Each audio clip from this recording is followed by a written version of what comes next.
Welcome, everyone, to another edition of The Travel Show with your host, Ted Blank, of Ted Blank Luxury, Travel, and Adventure. We're always so excited to see him in studio. Aloha to you. Aloha. I think you're giving a hint about what we're going to talk about today. Nothing gets past you, Ted Blank. Ted, how have you been? I've been doing well, and I've been enjoying spring. Oh, I know. It's so fun. Do people dream about going someplace else in Minnesota when spring and summer are here? You know, spring and summer are actually a little bit quieter times for travel planning. Because we're content with we're content. surroundings. Yeah, people do travel in the summer, absolutely. But yeah, I think we're content, and it's winter that lights that fire under us that's like, get me out of here, get me out of here. With the first snowfall, does your phone start ringing? Or the It's first usually the cold first day? snowfall, and then every time it gets below zero, the phone usually rings off the hook. Isn't that funny? It's crazy. Yeah, we're all kind of the same, aren't we? Yeah, we're birds of a easy feather. we're easy to pick up. So we are talking in the month of May. When is it a great time to go to Hawaii? So Hawaii is actually one of those really nice year-round destinations. As you can imagine, it probably has one of the most, probably the best climate of any state in the United States. Hawaii's peak travel season is in the summer. So June, July, August, believe it or not. Yeah, and it's mostly because that's when families with kids go to Hawaii. And I think we think about Hawaii a little differently than people on the West Coast, because for them it's pretty close. For us, it's a little bit longer of a haul. And so for them to pop over to Hawaii on a family vacation might be the same as us heading over to Michigan or, maybe popping down to Florida. Whereas if you live on the West Coast, Florida's a long haul to get there. So what does it look like to fly to Hawaii from Minnesota or Wisconsin? Yep. So from time to time, Delta does offer nonstop flights to Minneapolis, usually January, February, March, April timeframe. But most of the time you will have to fly to Los Angeles or Seattle and make a connection to get there. And when you fly out there, it's kind of a long day flight. It's about 4.5, 5 hours from Los Angeles, about 3.5 hours there. So it's a full day. On the return flight, you always leave late at night. So like 10, 11 like the o'clock European at night. thing. In reverse. Okay. Yeah, so you fly overnight from Hawaii back to the mainland, and then you'll have an early morning flight back to the Midwest. And why is Hawaii such a bucket list for so many people? I think because it's a really cool place. It has a lot to offer, both in terms of climate and scenery, but it also has that World War II history that I think a lot of people are interested in seeing. And I think we all know somebody who's gone to Hawaii, so we've kind of heard about it secondhand. And so I think it's just a place that we all want to go to. And it's probably the most exotic place you can go in the United States. It's domestic. You don't need a passport. That's true, Yeah. right. So tell us what sorts of itineraries you would have for a Hawaiian vacation. Yeah, so there are kind of three different ways you can see Hawaii. One is to fly and spend some time on one or two islands, staying in a resort. The second is to take a guided tour of the islands. And the third is to take a cruise.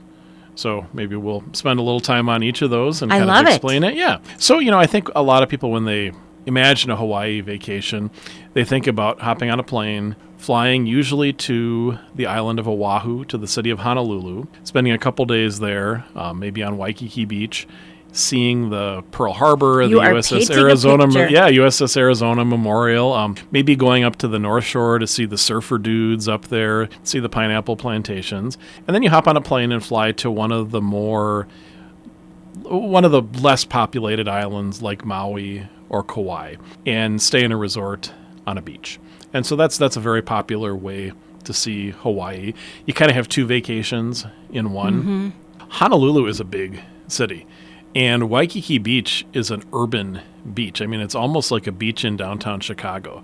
The skyscrapers come right up to the beach.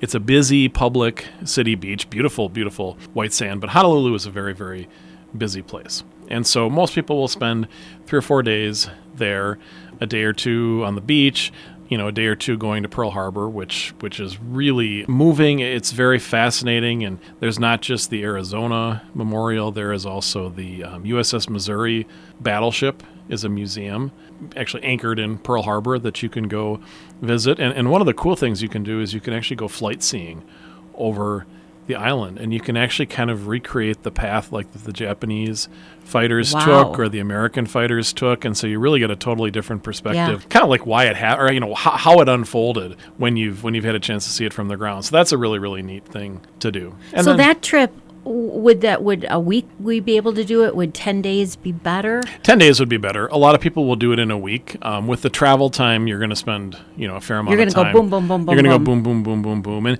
getting between the islands, I would say, is moderately inconvenient. Oh, tell me why. Because you have to fly. Okay. There are no ferries in Hawaii. You have to fly. And so you have to go to the airport 2 hours before your flight. You have to go through security. You have to check your suitcase. You have to wait for your suitcase on the other side. So it's a modest inconvenience. And so going between the two islands, well, now you're looking at a good chunk of the day is going to be spent. Even though the flight is Even though the super flight short. is 27 minutes long or something like that. Yeah. So that's one way you can do Hawaii. What's another way? Yeah, so I would end that by spending time on one of the resort islands like just Kauai. to kind of chill. Yeah, just to kind of chill, and they really are. The beaches are incredible. The beautiful beachfront hotels. A lot of things you can go do and explore. Kind of independently with the rental car. So really, really a nice way to do Hawaii. If you have 10 days, you can do it in a kind of a relaxed way. 7 days would be kind of tight. And then can you fly back to the mainland from the resort island, or Yes, do you have you to can. go back? Sometimes you Okay. have to fly to Honolulu. Other times you can fly back to like Los Angeles or Seattle. Okay. Nice. Yeah. So what else? Yeah, so guided tours. And I think a lot of people don't realize that. I guess I never thought about this. So these are the same types of guided tours you could take to a place like, the national parks out west, to New England, to Michigan, for cherry blossom season. There are guided tours in Hawaii where you'll fly in and you'll be met by your tour manager, Somebody tour with a guide. sign. Somebody with a sign. Love the sign thing. And you'll travel as part of a group. Okay. And you'll get a chance to see all those attractions, but you don't have to rent a car. So you'll be on a coach It'll be bus. a coach tour. Yeah, it'll be Okay. a coach tour. And I like to always tell people that these kind of aren't your great-grandparents' coach tours anymore. They've really upped the game on them, and so they do Because they have bathrooms on They them? have bathrooms on them, but the good news is the islands aren't very big, so you don't go very far. But they've upped their game. They stay at nicer places. They include some really unique experiences that sort of normal people might not be able Like, to tell have. me what? So when you go to Pearl Harbor, you might actually have a chance to meet somebody who survived Pearl Harbor, or a retired military personnel could be your guide. Or you might go to the pineapple plantation, but instead of taking the tour with everybody else, you get a chance to go in the back and have kind of like your own private pineapple tasting and things like that. So they do a nice job of adding those little experiences on, and they take care of all the logistics. So literally you just show up and everything is taken care of. And they do a nice job of taking you to other islands, but you don't have to worry about your luggage or anything like that. They take care you of just that. get on the bus and go get on the plane and go to the next island, and when you get to your hotel the next night, your suitcase is waiting for you. So those do exist in Hawaii. They operate year-round. There are some that are more budget priced. There are some that are really luxurious because Hawaii has some incredible hotels and resorts that you can stay at. So good selection of tours for people who are interested in that. When I think of Hawaii, though, I don't really think of budget. No, Hawaii is not a cheap destination, but there are moderate accommodations and there are very, very over-the-top luxurious accommodations. So that sounds like a really interesting way to see the island. I think a lot of people don't realize that you can do that in Hawaii. They might No. really enjoy doing that here, or you might go to Europe and do something like that, but you can do it in Hawaii. Well, that's pretty cool. Yeah. And then what's the third way we could travel to Hawaii? So Hawaii is a bunch of islands Yes. in the middle of the ocean, Yes. which Oh, lends really? itself to cruises. And so there are two ways you can cruise Hawaii. There is actually an American flagged ship that's based in Hawaii. It's based in Honolulu. Okay. And it makes 7-day cruises throughout the islands. And it's a big ship. This Right. cruise ship actually just stays within Hawaii. Okay. And so it's like almost a river cruise within Hawaii. And so big ship, but you basically spend all your time in port, and the ship is your floating hotel. Yes. So you don't have to fly between islands. You get a chance to go visit them, but you don't have to pack and unpack. And each day you're in a different island. So you get a chance to see, I think 5 different islands over the course of a 7-day So cruise. do you still fly there? So And- for this particular one, okay. you do fly to Honolulu. It And starts then in you Honolulu, get on and then a- you get on the ship. Okay. But then the last way is that there are cruises that actually depart from West Coast ports like San Diego, Los Angeles, San Francisco. Francisco, Seattle, sometimes even Vancouver. I think that'd be kind of fun. I think that'd be really fun. And you cross the Pacific Ocean and you go to Hawaii. And how long does that take? So they're going to run anywhere between probably 10 and 20 days, depending on if you're going to go round trip or if you're going to go by ship one way and fly back home. So how long would it take for the boat, though, to get? It takes about 4 or 5 days to cross the does. Pacific. Yep. Wow. Yeah. Okay. Yeah. So you have 4 or 5 very relaxing days Yes. at sea. So you put your feet up, grab a good book, grab a glass of wine, and just kind of enjoy the cruise ship. So they're definitely for people who enjoy cruising and they enjoy being at sea. But then you arrive in Hawaii, and essentially you're going to do the same thing. You're going to have that 4 or 5 islands in 5 or 6 days. You're not jet lagged. You're not jet lagged. You didn't have to pack and unpack. No. A lot of them will do an overnight call in Honolulu, so you get a chance to see quite a bit in Honolulu. And then you can fly home. You can take the ship home, or you can actually stay on board and keep going and go out to like Tahiti. Goodness. Go, towards Australia if you really wanted to. And there's some really neat cruises that they're going to be more in the 35 to 50 day range. There'll be like a round trip from San Diego, but they'll go out to Hawaii, spend a week in Hawaii. Then they'll go to Tahiti and spend a week in Tahiti. And they might head down to Fiji and Easter Island and stop on the way back. So you can kind of get the whole Pacific Ocean in one cruise without ever having to pack and unpack. Sounds fabulous. Yeah. And so those operate all year. The peak cruise season for those, trans-Pacific type cruises is usually the fall and the spring, but the ship that's based in Hawaii operates year-round.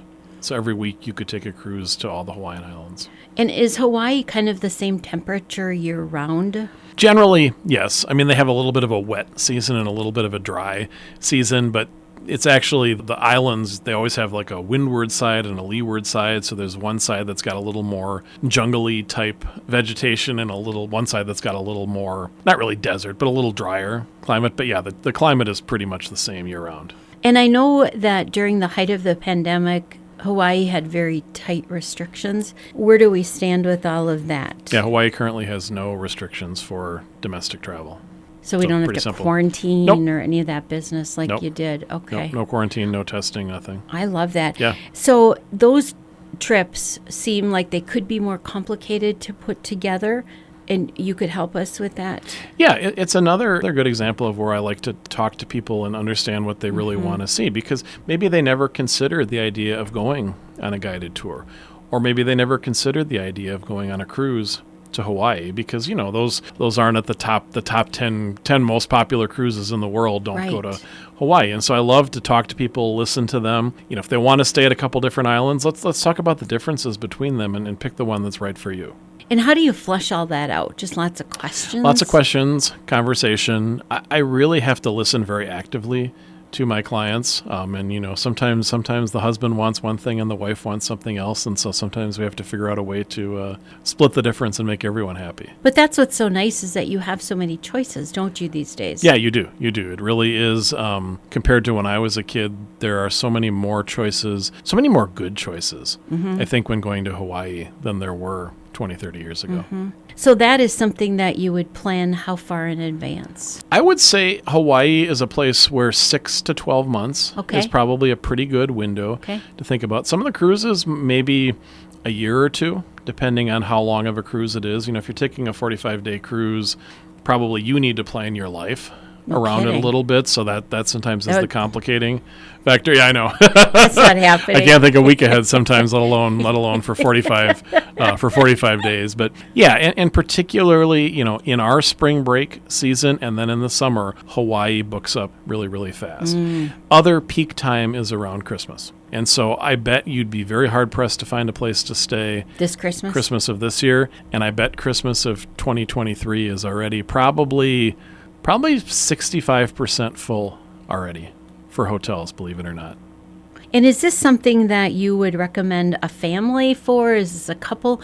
What do you think is Hawaii made for? I think Hawaii is actually great for really any age group. We went the first time when I was a kid. We went as a family. We had a really, really good time. That was a neat experience that I'll always remember. I've since gone back as an adult. As an adult, you maybe have a different perspective on things. And a lot of people go to Hawaii a couple times because there are a lot of different islands, and each of them is very, very different. If you've been to Maui, but you haven't been to Kauai, They're totally different. And so it is neat to go and maybe spend a little time at a familiar place, but then try somewhere new as well. And again, these are different ways of getting there and different ways of seeing Hawaii. What would be the least amount of time that you would recommend? I think if you go for less than a week, you're going to be disappointed. Yep. I think you'll find that you spent so much time in transit that you didn't have enough time to enjoy it. If I was to do a week, I would maybe only go to one single island. And just relax. Yeah. And that's doable.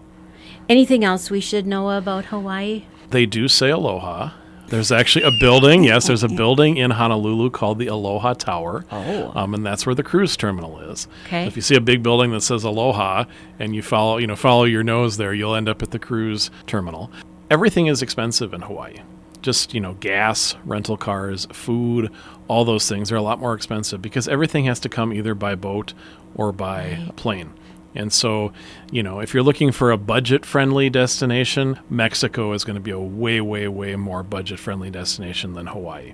But I think Hawaii makes up for it because it has so many really neat and unique historical things. The culture is interesting. If you're a movie buff, you can actually go see where Jurassic Park was filmed. I don't know if the dinosaurs are still roaming that. I don't know. That movie scared me so much that I had no desire to go and see the place, but it's quite beautiful. So there's really a lot to do for everyone of all ages in Hawaii. Great honeymoon destination, great place to take an extended family. And also you could help us do some of those quintessential Hawaiian things like a pig roast on the beach. Yeah, a luau on the beach. Take dancing dance lessons. Yeah, they have a really neat place there called the Polynesian Cultural Center. That's a museum of Polynesian history and culture that's quite interesting. When I was in Hawaii, we tried poi, which is some kind of like celery root paste. It's awful. So if you take nothing else away from this episode, skip the poi. If somebody comes offering you the poi, just say no thank you. No thank you. No thank All right. you. Well, we're not going to say no thank you to you. Great advice. Thank you so much. Ted Blank, this show is called The Travel Show, and it's hosted by our friend Ted Blank of Ted Blank Luxury Travel and Adventure. And how can people get a hold of you, please? So the best way to get a hold of me is through my website. It's www.tedblanktravel.com, and you can actually request an appointment with me there, or you can sign up for my biweekly electronic newsletter. You can call me at 651-964-8245, or you can visit me at facebook.com/tedblanktravel. Thank you so much. Thank you. And you are listening to another edition of The Travel Show on AM 1460 and FM 97.7 KDWA in Hastings. This travel show has been brought to you by Ted Blank Luxury Travel and Adventures.